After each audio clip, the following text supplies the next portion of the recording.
Ouais, je suis rentré dans une école d'art à 15 ans qui s'appelait l'école Estienne, l'école du livre à l'époque. Il y avait un DM, il y avait ça s'appelait un bac STI à l'époque. Je crois que ça existe plus de la même manière. Ensuite, j'ai fait DMA illustration, diplôme de métier d'art d'illustration à Estienne. Ensuite, je suis rentré au Gobelin en réalisation, enfin de films d'animation, concepteur et réalisateur de films d'animation. Ensuite, à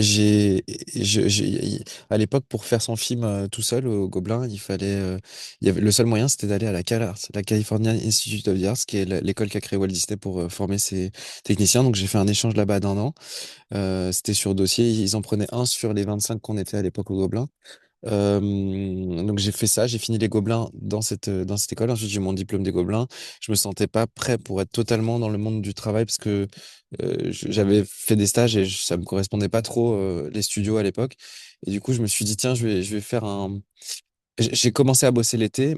Et du coup, ce que je vais dire après, c'est je travaillais en même temps. Mais donc, j'étais en même temps étudiant-chercheur aux arts décoratifs que mes premières années de travail.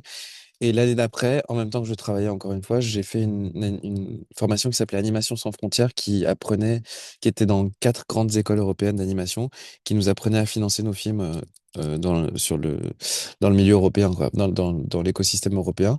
Et donc en même temps de ça, je développais une activité d'animation dans une société qui aujourd'hui est assez reconnue, dont je parlerai pas parce que ça s'est assez mal fini au bout de 8 ans.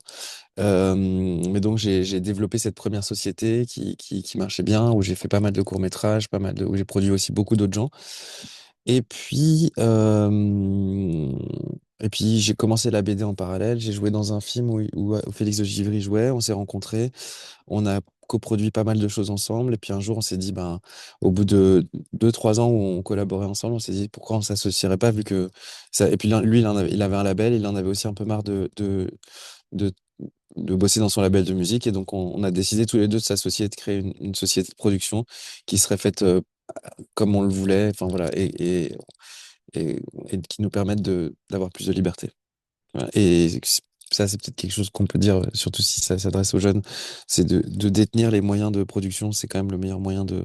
Ça coûte beaucoup, ça demande beaucoup de travail et beaucoup d'efforts, mais c'est le moyen d'être le plus, de diriger le mieux sa barque, quoi.